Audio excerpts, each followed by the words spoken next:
Life in the Irish underworld has little value. Friends, relatives, fathers and sons have killed or maimed each other in their quest for control.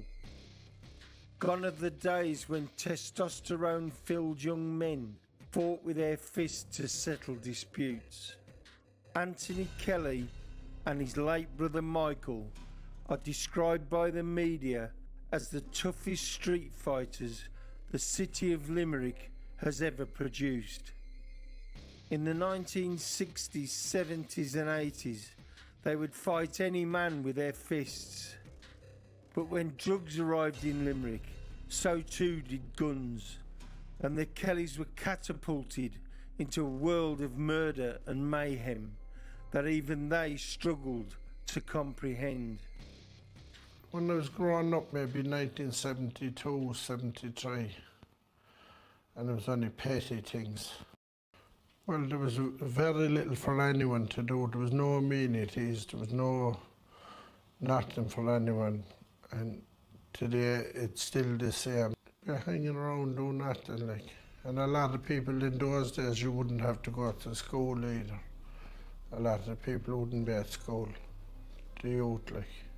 The devil finds work for idle hands, they say. As the Kellys matured, they became involved in robberies and more serious crime. As they sought to cement their reputation, rival gangs opposed them. A feud developed that resulted in an orgy of violence that claimed several lives. Well, what happened is people went to my brother trying to get 20 pence and a fag off him, and he hadn't got it on him at the time, and they caught him by the throat and kind of threatened him. And then another brother of mine came along and gave one of them a box. Is this Mick? Yeah, he came along, gave one of them a box, and that's how it started, like. So it's a minor thing. A minor thing soon escalated into Michael being repeatedly stabbed and savagely beaten in a bar.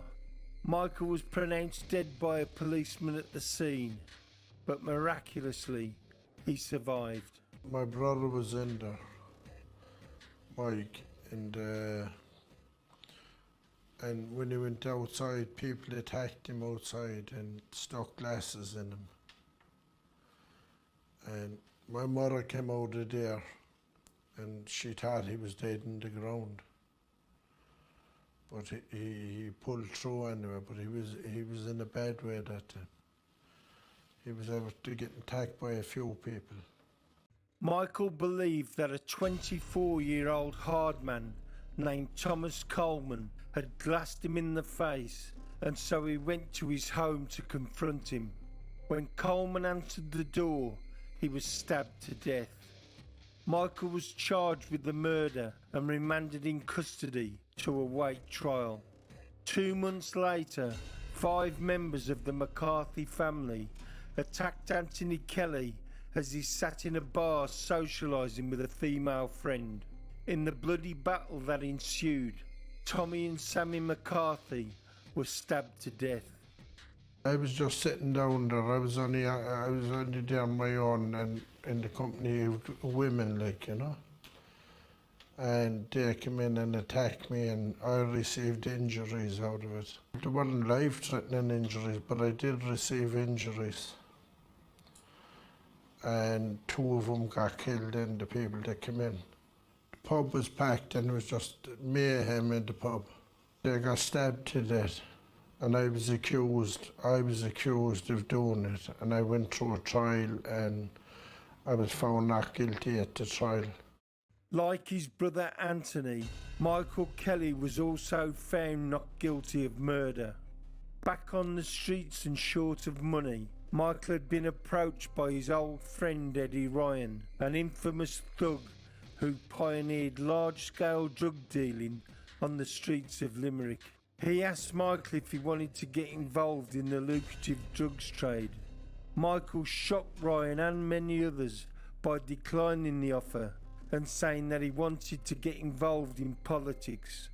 He felt strongly about poverty and social injustice and wanted to help his community rather than decimate it with drugs. Well, he in maybe 20 years ago that he went into politics. Now he had a criminal record as well. But he went into politics, and in the election he topped the poll and became an alderman in Ward 3. And a lot of people in the authority were very upset that he got elected. But my brother was a man that'd be for the ordinary people on the street. And he'd argue up their points, and he'd support them in just causes and everything. And so what happened to Mick? Well, he maybe 13 years ago, someone came into the house and shot him.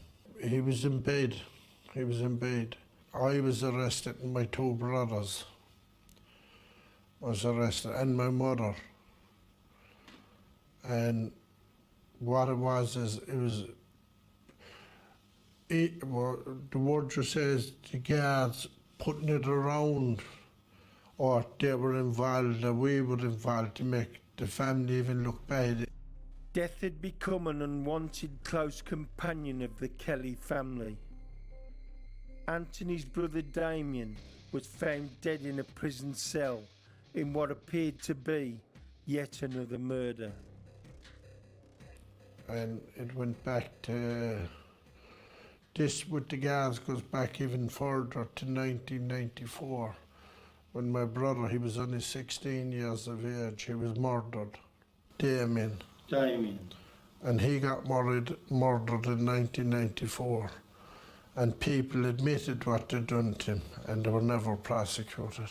He was hung in Spike Island in Cork, and there was never any prosecution. From the time he got murdered, his release date was 2 weeks. He was out in 2 weeks. He was only doing 3 months. And the file in it and what happened to him is gruesome. They tied his hands and in a cell, 3 other people, and they hung him. Behind his back? Hands behind his back tied. So he couldn't have hung himself, could he? No. And that's, they actually made statements admitting it. But they said that they tried to help him commit suicide. Following the deaths of Damien and Michael, there was an attempt to murder Anthony outside his home. It wasn't the first attempt on his life. Someone trying to break through my mother's window, and the guards were there. And the guards had attended the scene. I told them, I said, when I go back up to my house, I said, there'll be someone up there, I said. They were armed, and they done nothing about it, like. And I did tell the guards.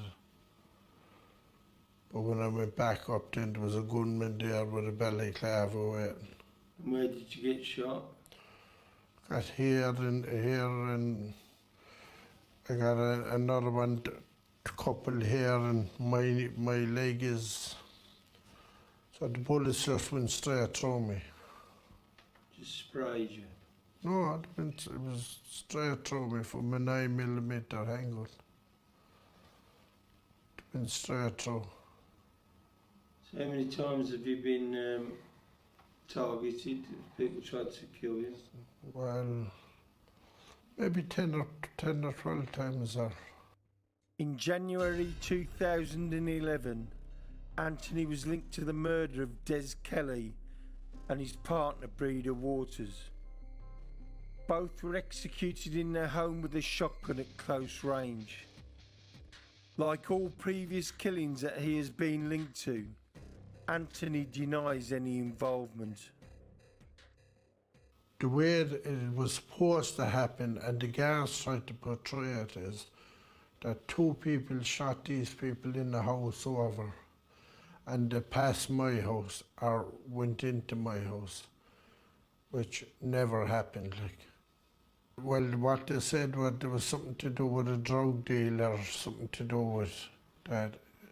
But I can assure you it was nothing to do with me or my family. I never portrayed myself as I'm going to sit down and let someone come in and kill me. Like, I'm not. And to this day, if someone interferes with me, I still do the same thing. I'll defend myself and my family. And in October 2009, that is exactly what Anthony is alleged to have done. His daughter's boyfriend was shot in the back with a Glock semi-automatic pistol after making threats on the doorstep of Anthony's home. I'm in bed actually that morning. Yeah, and what happened then? And there were shots outside. So I stayed in the house. 3 of them came to the door. And when they came to the door, then there were shots fired outside. And one of them was shot in the back? And one of them was shot, yeah. Michael Lynch's mother told detectives that she followed her sons up to Anthony's house and he had told them, "If you don't take your sons away, I'll shoot them." Mrs. Lynch added, "The next thing I can remember is Anthony Kelly pulling a gun from behind his back and pointing it." She said that 3 shots were fired and her son Michael was hit in the back. They said that, like. Yeah. But that was the version I said was that they came to the house firing shots and the whole lot, and I didn't shoot anyone.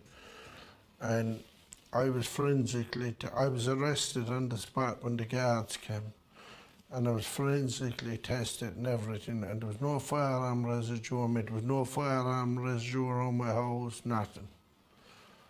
On my clothing and anything. And I was found not guilty. There's very decent guards in Limerick who do their job. And but there is an element, and these guards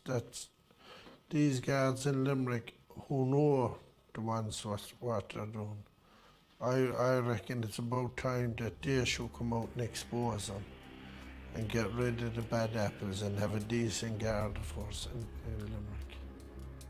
When bad apples are exposed within any police force, they often claim to be guilty of no more